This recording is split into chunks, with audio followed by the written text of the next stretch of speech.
Exercise 10.5 almost आज खत्म करनी है, 2 या 3 सम ही है बाकी, 3।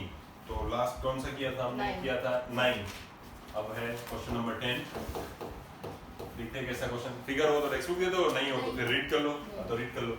If circles are drawn taking two sides of a triangle as diameters, prove that the point of intersection of these circles lie on the third side. इसके लिए shape चाहिएगा, ड्राइंग एक्यूरेट चाहिएगा, उसके लिए शेप चाहिएगा।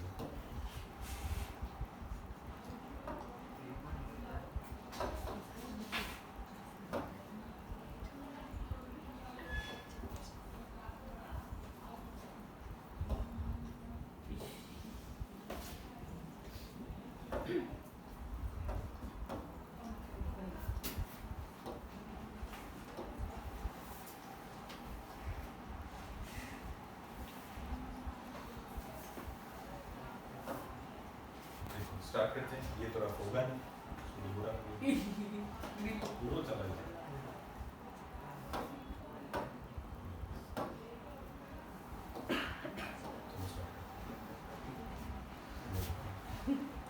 फॉर एग्जाम्पल 2 सर्कल्स हैं, दोनों के सेंटर को भी कुछ नाम दे देते हैं। फॉर एग्जाम्पल से O एंड दूसरे को नाम दे सकते हो O डैश या वॉट एवर यू वांट। अब आपको ऐसा बोला है ये दोनों का डायमीटर, ये दोनों का डायमीटर वही किसी ट्राइंगल की कोई साइड है, वही किसी ट्राइंगल की कोई साइड है। फॉर एग्जांपल से ये हमें डायमीटर जैसा लगता है, एग्जैक्टली उस सर्कल को हाफ में डिवाइड करता हुआ, राइट, और वो सेंटर से पास भी होता है। मैंने सेंटर का पॉइंट थोड़ा छोटा बनाया, आप ऐसे बड़ा बना लोगे तो आपको पास होता हुआ दिखेगा, ठीक है। सिमिलरली एक साइड यहाँ से भी बनानी है आपको, वो उसका भी डायमीटर दिखना चाहिए और वो भी सेंटर से पास होता हुआ दिखना चाहिए।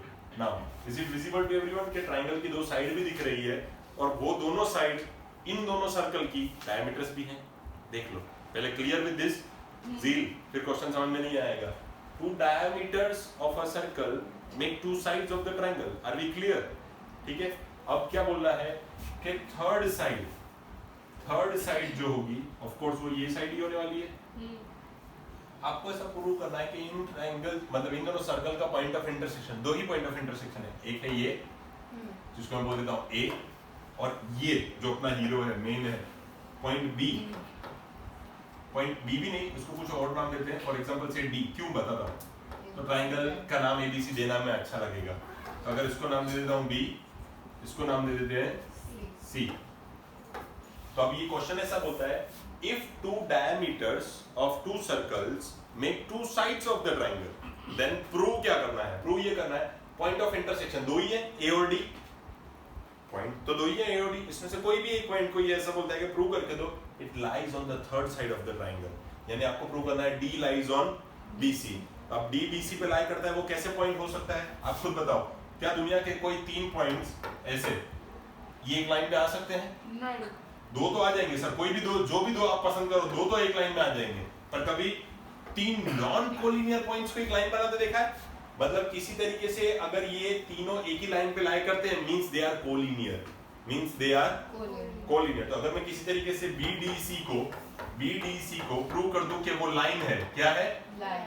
तो मैं ऐसा बोल सकता हूं D लाइज ऑन इट, क्योंकि अगर पूरे लाइन के नाम में तुम आते हो मतलब तुम उसी लाइन पे हो। अगर तुम BDC लाइन पे आते हो तो पक्का है B point and D point and C point must be collinear, क्योंकि अगर कोलिनियर नहीं है तो तुम एक लाइन पे नहीं आते हो, और अगर लाइन पे आते हो that means you are collinear. तो अगर मैं किसी तरीके से ऐसा प्रूव कर दूं कि BDC इज अ लाइन, तो मेरा प्रूफ हो जाएगा। तो अपना टारगेट अब क्या है? To prove BDC is a. तो एक्चुअल में क्वेश्चन में ऐसा कुछ नहीं लिखा है, जो आपको खुद से समझना था। ये एक्चुअली प्रूव करना है हमें कि BDC इज अ लाइन, ऐसा कहीं नहीं लिखेंगे। वो खाली क्या लिखेंगे? प्रूव करके दो D lies.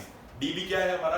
Point of intersection of this 2 circle. ये 2 सर्कल ऐसे छुए ना बेटा, तो ये जो पॉइंट ऑफ इंटरसेक्शन है that lies on the third side of the triangle, ऐसा प्रूव करना है। अब लाई करने के लिए इट मस्ट बी कोलिनियर, और कोलिनियर हो गया मतलब आप बनाओगे एक लाइन। आप क्या बनाओगे? एक लाइन। मतलब मुझे किसी तरीके से खाली क्या प्रूव करना है कि BDC इज अ लाइन। कैसे करेंगे सर? उसको मतलब A को 90 प्रूव करना है। नहीं, वो एंगल A वो तो अपने आप हो जाएगा सर, वो परपेंडिकुलर बाइसेक्टर बना है। Very good. इसमें हमको कंस्ट्रक्शन करना पड़ेगा, इसमें हमें क्या करना पड़ेगा? कंस्ट्रक्शन करना पड़ेगा। Construct perpendicular bisector. कौन सा बच्चों नाम? AD. AD एक ही जगह है जहां कुछ नहीं है. AD. अब कोई सोचेगा सर ऐसा क्यों, हमें कैसे पता चलेगा ये वो फलाना दिमाग का. चलो देखते हैं आपको कैसे पता चलेगा. उसके लिए मैं आपको साइड में नीट एंड क्लीन अलग से ड्राइंग बनानी पड़ेगी. Forget about the right side of the triangle, only consider about the left side of the circle and left side of the triangle. Right side को भूल जाइए अभी. अगर राइट साइड को हम भूल जाते हैं तो लेफ्ट साइड में मैंने ऐसे एक लाइन बनाई है, लेफ्ट साइड में मैंने ऐसे एक लाइन बनाई है, और लेफ्ट साइड में मैंने उनको यही नाम दिए हैं D, A और अब B ये जो ड्रॉ की, ये क्यों किया अब आप खुद समझ जाओगे. देखो इसको मैंने नाम दिया D. क्या हम ये थियरम नहीं पढ़े हुए हैं कि अगर ये सेंटर ऑफ द सर्कल में जो एंगल बनता है उसी सेगमेंट से अगर इस सर्कल पे कहीं और एंगल बनता है तो वो उसका हाफ होता है. ये आप पढ़े ना अभी भी, कितनी बार तो पढ़े हैं पहले वाले सम से कि अगर इस सेगमेंट से यहाँ कहीं पे भी कोई एक एंगल बनेगा और वही एंगल अगर सेंटर पे भी बनेगा तो सेंटर वाला इज द ट्वाइस. पढ़े हैं ना ऐसा, पढ़े ना. पर अगर ऐसा सेंटर पे एंगल ही ना हो तो सेंटर पे एंगल ही ना हो तो कोई बात नहीं, तो यही सेंटर एंगल है. अगर सेंटर यहाँ हो तो ऑफ कोर्स, यहाँ सेंटर हो तो ये एंगल कितना है 180, तो ऑफ कोर्स ये एंगल कितना होगा 90. ऐसा हम कहाँ पढ़ चुके, अभी हम पहले पढ़ गए. फिर आप अपने मुंह के एक्सप्रेशन ऐसे बनाओगे एज इफ आपने कभी नहीं देखे तो फिर कैसे चलेगा. ये चीजें देखो हमने ये ऐसे पढ़ी है ऑलरेडी थ्योरम 10.8 के अंडर में. ये रहा केस नंबर 2 में. पहला केस नंबर 1 सीखो. एक ही सेगमेंट PQ में से अगर एक एंगल बनता है सेंटर पे, उसी सेगमेंट PQ से एक और एंगल बनता है कहीं और अपार्ट फ्रॉम सेंटर, तो कहीं और वाला सेंटर वाले का हाफ होता है, या तो सेंटर वाला उस कहीं और वाले का डबल होता है. ये पढ़ा है ना. पर अगर मान लो सर सेंटर पे ही हमारे सेगमेंट लाई करे तो सेंटर वाला एंगल होता है 180, तो बाकी का एंगल कितना हो जाता है 90. इस चैप्टर की ये एक्सरसाइज स्टार्ट करने से पहले ही ये चीज सिखाई थी. रिवीजन स्टार्ट करने के टाइम पे ये चीजें बता दी. Are we clear? तन्वी समझ में आ रहा है ये चीज? अभी ऐसे करेंगे तो भी मैं 10 बार एक ही चीज बोलूंगा उसमें. ये चीज में ये याद नहीं है क्या? अभी ये याद नहीं है तो मैं देखो एक और बार खाली समझा सकता हूँ बेटा. अब याद रखना तो तेरा काम है. देख क्लियर 3 चीजें थी उस टाइम पे.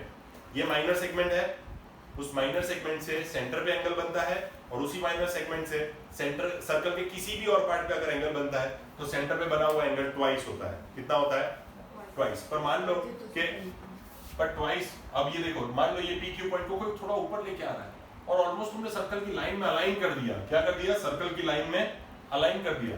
तो सर अब ये वाला एंगल कैसे बनाओगे बॉस? अब ये वाला एंगल तो बन नहीं सकता, पर एक्चुअली वो बना हुआ है, ये दिखता नहीं है खाली. वो कौन सा एंगल है 180. इसी थ्योरम पे अभी भी स्टिक रहे तो सेंटर वाला angle will be the twice of कहीं और बनाया हुआ एंगल. तो कहीं और बनाया हुआ एंगल है, अब ये 180 है तो वो कितना हो जाएगा सर? पर वो ऐसे देखो मतलब PAQ और POQ मतलब दोनों अप, एक डाउन में दोनों डाउन में, तो इसमें कैसे अप और डाउन हुआ? एक डाउन में दोनों डाउन में, मैं समझा. Very good. देखो सर PAQ है वो 50 है और POQ 100 है, वो मतलब नीचे वाला. तो उसमें भी वैसा नहीं होना चाहिए, मतलब 90 वो है तो नीचे POQ जो नीचे वाला है वो 180 होना चाहिए है? तो नीचे वाला POQ ही तो 180 है सर. आपने ऊपर बना रहे 180 और नीचे वाला ऊपर ये 180 है और ये 90 है. तो ऐसा 180 और 90 के केस में सेकंड में होता है अप्लाई. सेकंड भी है जब स्ट्रेट लाइन होती है तब 180 होता है. ऐसा नहीं, मतलब ये 180 और 90 डिग्री होता भी है सेकंड वाला केस अप्लाई होता है. हाँ. कि कोई भी नहीं, कोई भी में तो जो एंगल होगा वो उसका हाफ होगा. मतलब अगर इधर 200 होगा तो यहाँ पे 100 हो जाएगा. हाँ वो तो हाँ, तो बस तो फिर ये ऐसा कब होता है जब स्ट्रेट लाइन हो. यहाँ सच्ची बता दूं ना तो एक सीधी सी बात, डायमीटर हो या सेमी सर्कल तो ही पॉसिबल है. क्योंकि आपको एग्जैक्टली क्या करना पड़ेगा, P और Q पॉइंट को सेंटर के लाइन में लाना पड़ेगा. P और Q पॉइंट को सेंटर में लाइन में लाने का मतलब दो बातें होती है. जिसको जैसा अच्छा लगे वैसा बोले. Either call it as diameter और call it as semi circle. क्या बोल लो? Semi circle. सेमी सर्कल में भी एंगल कितना होगा 180. तो बच्चा पूछा अगर एंगल कोई बनाता हूं तो क्या हो जाएगा 90. और इस केस में भी आप देख लो डायमीटर है तो डायमीटर के केस में भी it is going to be 180. और बच्चा पूछा क्या होने वाला है 90. पर सर वो PQ में भी अगर PQ को ज्वाइन करके हाँ हाँ हाँ हाँ. एक सेकंड क्या आना પછી મને કોઈ મેસેજ આવ્યો નથી. એક સેકન્ડ ચાલુ રાખો જોઈ લઉં. એક સેકન્ડ ચાલુ રાખો. મને આના સિવાય કોઈ ટેક્સ્ટ મેસેજ મારા ખ્યાલથી આવ્યો નહીં. એક જ સેકન્ડ જોઈ લઉં. આ ક્રોમ્પટનના નામથી મને એક જ મેસેજ આવ્યો છે ના બોસ નહીં એક second okay okay done done done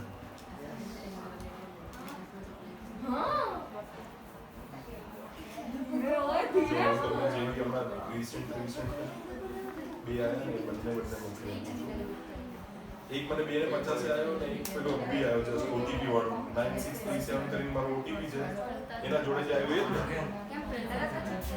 હા આપું જો મને ત્રણ વખત આવ્યો ત્રણ વખત સ્ક્રીનશોટ પાડ્યો છે કદાચ તો નંબર સેમ છે તમે જોઈ લેજો હા હું તમને મોકલું जी वो ऐसा कह रही हवा पड़ी गया बोलो एक बार बोल दो तो मैं उसको और अच्छे से समझाता हूँ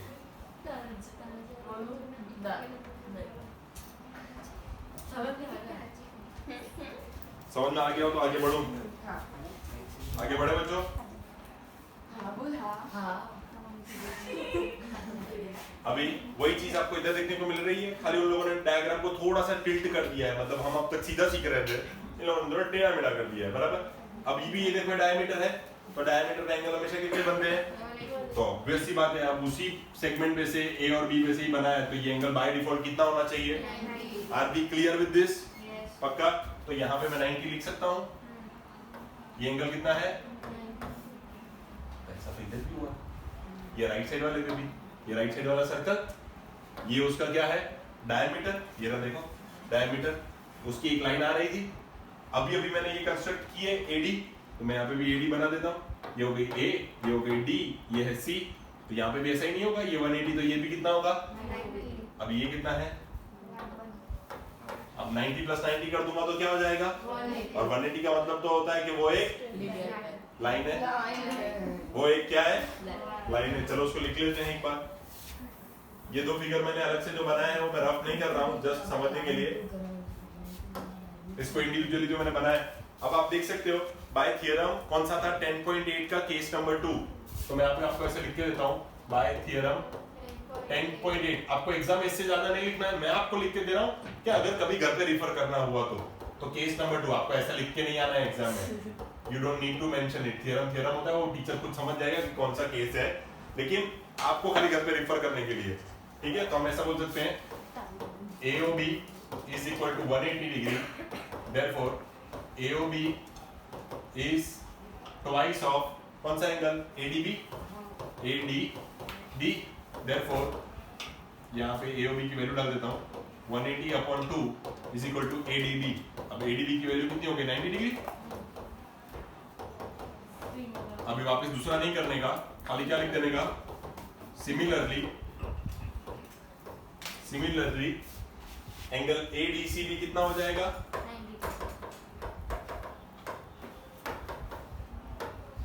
अब क्या करेंगे एडिंग एड 1 and 2 साथ में नहीं लिखो ADB plus ADC is equal to 90 plus 90 BDC angle बन जाएगा एक्चुअली वो एंगल भी नहीं है पर लिखने को लिखते हैं BDC is equal to 180 या तो फिर मैं बोल सकता हूँ BDC is a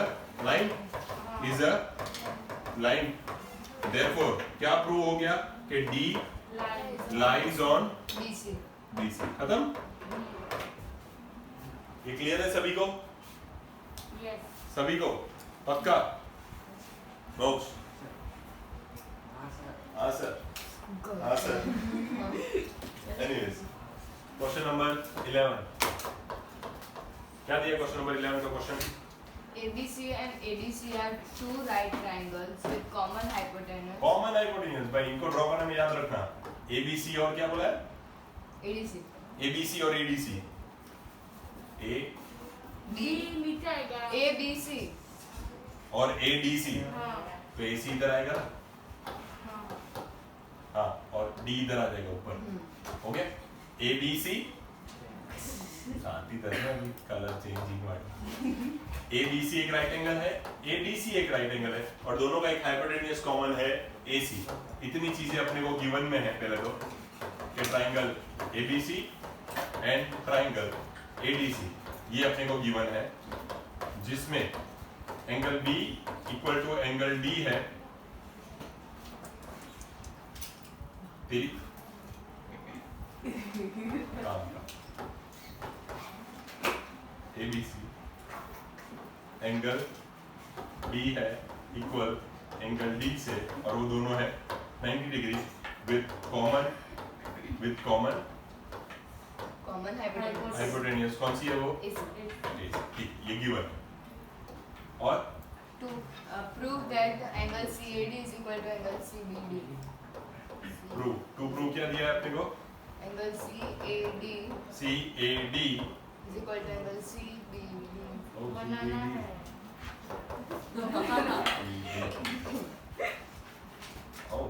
सर तो हो जाएगा कर दो फिर। देखो कौन सा एंगल CAD CAD ये वाला angle equal to CBD oh boss CBD ये वाला एंगल। देखने में इस डायग्राम में बहुत रेयरली चीजें दिखेंगी बट हो जाएगा, बहुत इजी है। हो तो सर वो सीधी एक लाइन है उससे दो एंगल जा रहा है तो वही पड़ा। એવું હતું સેગમેન્ટ હતું એ उसके लिए वो सर्कल होना चाहिए और सर्कल का एक सेगमेंट होना चाहिए। इसमें कहीं कोई सर्कल नहीं है, साइक्लिक कोऑर्डिनेट बना लो बनाना है, बना लो બનાના बनाते हैं। देखो इसने जो बोला वही लास्ट का आंसर है, फाइनल आंसर वैसे ही लाना है। पर देखो क्या बताया इसने, पहले वो देख लो कि हम क्यों उस स्टेप के लिए आगे बढ़ रहे हैं। उसने ऐसा बोला कि सर सी क्या दुश्मनी क्या है सर एस साइड है ये जो साइड है CD बराबर, उसका ऐसा कहना है कि उससे ये एंगल भी है और उसी से ये एंगल भी है, हमको यही दो इक्वल प्रूव करना है। तो बस ना, तो हो गया ना। पर उसके लिए कंडीशन थी कि ये दोनों किसी सर्कल के एक सेगमेंट में होने चाहिए। यानी कि अगर ऐसा होता तो मैं बोल सकता कि हाँ भाई इन दोनों सेगमेंट से इस दूसरे सेगमेंट से ये दोनों लाइन इस बेस पे आती है तो दोनों सेम है। करना भी वही है, प्रूव भी यही करना है, पर उसके लिए पहले ये राउंड बाई को लाना पड़ेगा। तो साइक्लिक क्वाड्रिलेटरल कब होता है? एक एक चीज को पहले समझ लिया हमने, अब एक एक चीज को रिवर्स मोड पे लेते चलो। 90 डिग्री सब आपको साइक्लिक क्वाड्रिलेटरल प्रूव करना हो तो कैसे प्रूव करते हैं? opposite side is like A180 opposite angles. sum of opposite angles supplementary हाँ, sum of opposite angle should be 180। तो दिख रहा है हाँ 90 आपने दे दिए कि एज पर given angle B is equal to angle D। Equal નહીં સર हाँ भाई इक्वल है तो क्या 90 है तो इक्वल ना दोनों राइट एंगल में तो कॉमन हाइपोटेन्यूज, तो हाइपोटेन्यूज के सामने वाला एंगल 90 डिग्री ही होता है। એવું લાગે છે भले उसने लिख के नहीं दिया पर ऐसा तो बोला two triangles having common hypotenuse, तो rather than hypotenuse we are only left out with two of the angles B and D and hypotenuse के सामने वाला एंगल 90 डिग्री ही होता है। तो angle B is equal to angle D। इसी चीज को हम बोलेंगे ऐसा एज पर given AC is common hypotenuse बराबर, AC is common hypotenuse। तो अगर AC common hypotenuse है that means बचता ही कौन सा एंगल है? Angle B and angle D is equal to 90 degree and angle B plus angle D is equal to कितना हो जाएगा? 180। Therefore quadrilateral ABCD is a cyclic quadrilateral. अब जब वो साइक्लिक क्वाड्रिलेटरल है तो चलो वो हरी भाई को ड्रॉ कर दो, मतलब ग्रीन कलर के सर्कल को। चलो ये ड्रॉ हो गया। अब एक साइक्लिक क्वाड्रिलेटरल के अंदर आप ये बोल सकते हो कि having common base CD in the same segment by theorem 10.9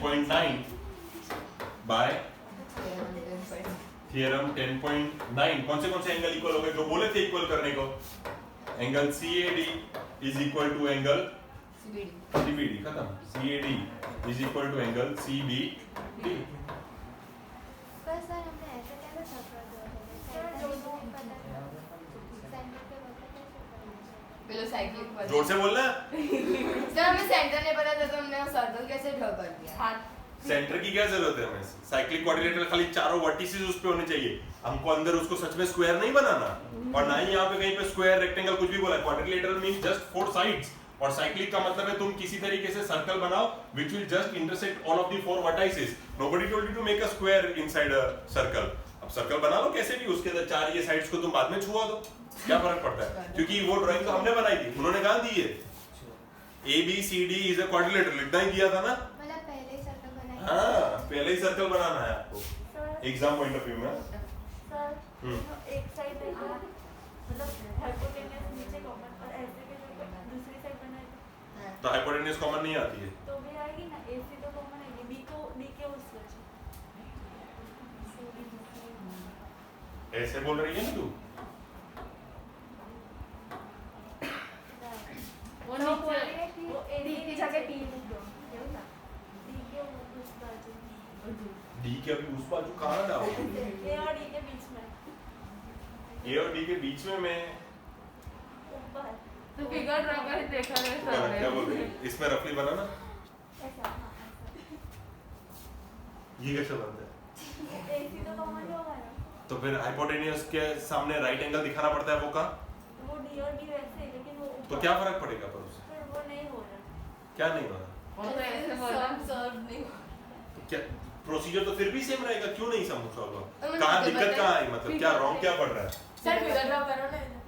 ये पता नहीं कैसा फिगर बोल रही है बटन फिगर में हाँ हो जाएगा। AC है, कॉमन है। और एक बार फिर से क्वाड्रिलेटरल हाउ नहीं की तूने क्या की सर नीचे, हाँ, नीचे वाला मैं ये साइड वाला फिगर देख रहा हूँ, सर नीचे नीचे ये ऐसा बोल रही है, ऐसा ऐसा, ये ऐसी है, हाँ ये ऐसा बोल रही है कि इसको 90 डिग्री लो ABC, और ये हाइपोटेन्यूज लो, और तो ये भी वही होगा। तो पहली बात तो ये क्वाड्रिलेटरली नहीं है, पर सर इसे क्या बोला कि क्वाड्रिलेटरल लेटर तो क्या बोला है, पहले स्टार्टिंग से देखो, ट्रायंगल बोल रहा है। लो ट्रायंगल। दो triangles having the common base, हां पर तो भी हमारे पास चार वर्टाइसेस से सेम चीज अभी भी हो जाएगी, पहली बात तो ये क्वाड्रिलेटरली नहीं है, पर कोई बात नहीं, हमको खाली यहाँ लिखने के लिए नहीं मिलेगा कि क्वाड्रिलेटरल ABCD, बाकी तो हम तो अभी भी ये चीज कर सकते हैं, क्या दिक्कत तो क्या है इसमें, साइक्लिक तो ये अभी भी बनता है, दिक्कत कहाँ आई पर, था इधर पर सब कुछ सेम ही तो है, हाँ बोल बोल, सर तो फिर हम angle B plus angle D is equal to 180 कैसे कर सकते हैं और उसको साइक्लिक कैसे प्रूव फिर कर दो सकते स्टेप बढ़ जाएंगे, नहीं कर सकते हैं हम, फिर दो स्टेप बढ़ जाएंगे, कैसे मैं आपको बताता हूँ, वो इसमें भी कर सकते थे,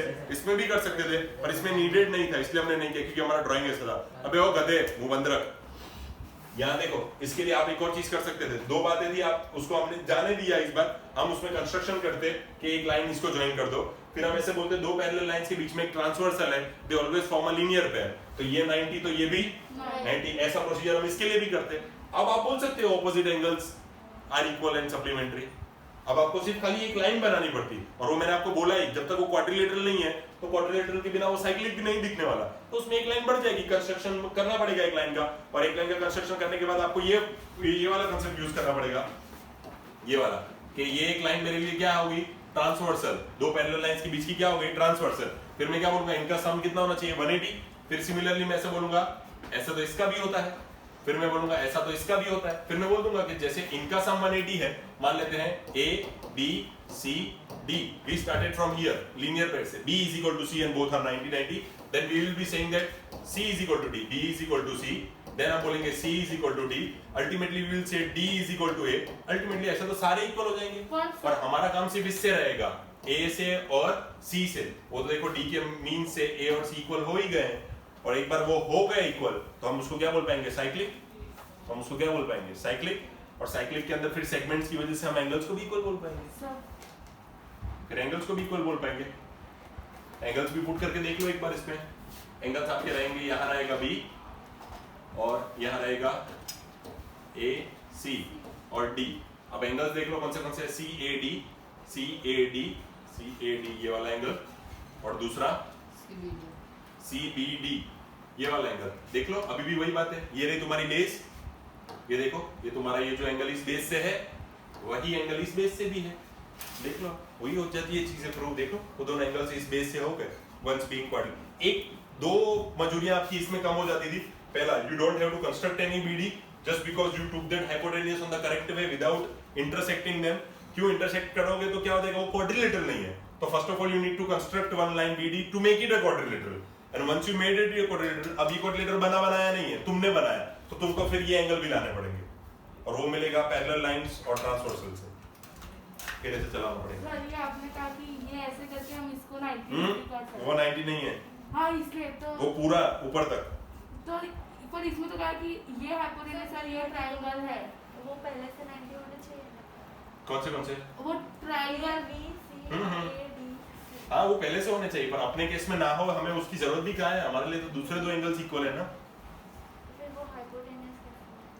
सामने वाली साइड हाइपोटेनियस ही है, मैं ऐसे बोल रहा हूँ ये दोनों इसका और इसका पार्ट हो तो वैसा कहाँ जरूरी है, और वो है भी नहीं, और वो है भी नहीं, और उसकी जरूरत भी कहाँ है हमें। तो सर दोनों का 180 कैसे हाँ होगा? 180 फिर कैसे होगा? सही बात आपको पैरेलल लाइंस ये नहीं ये अबे नहीं। हम आवडी फिगर के बनावित बैठा अब तने आंखों में पड़ी गई ना।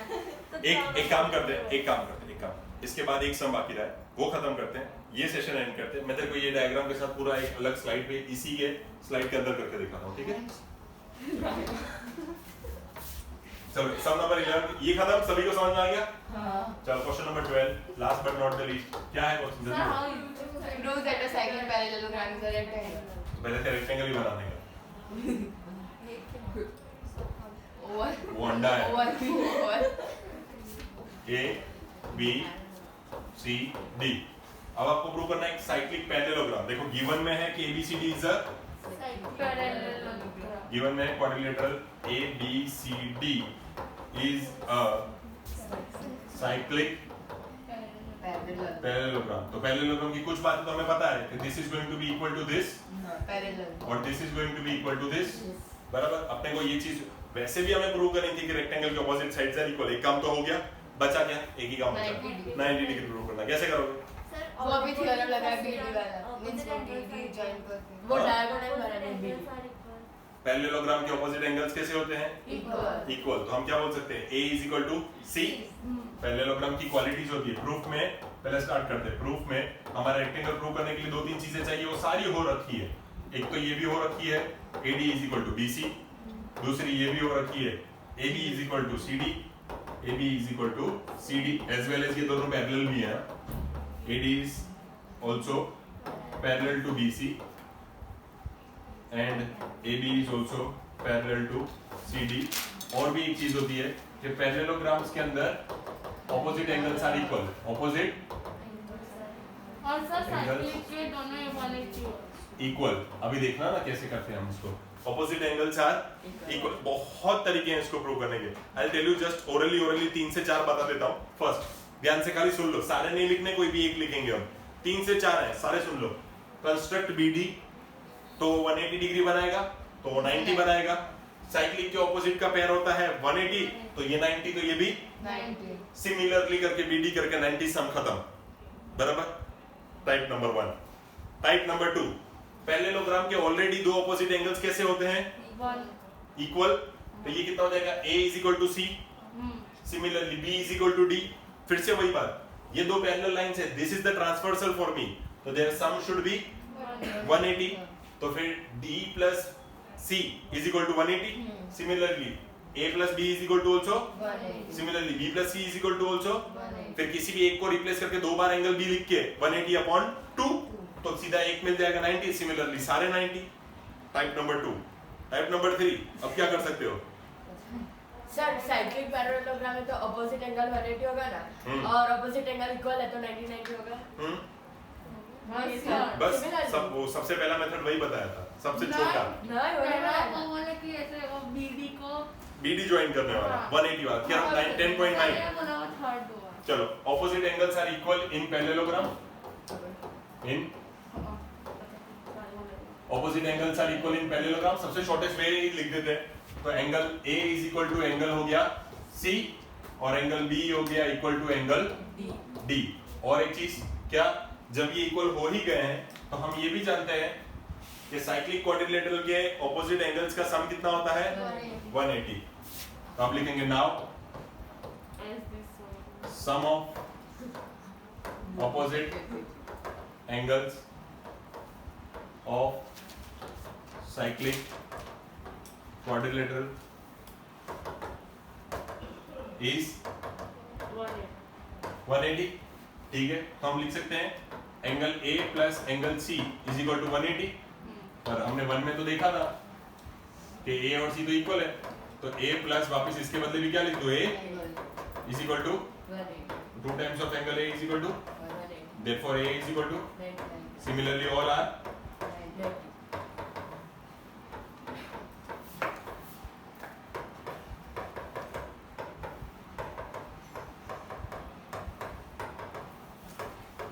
therefore quadrilateral ABCD is a Parallel. Right. very good.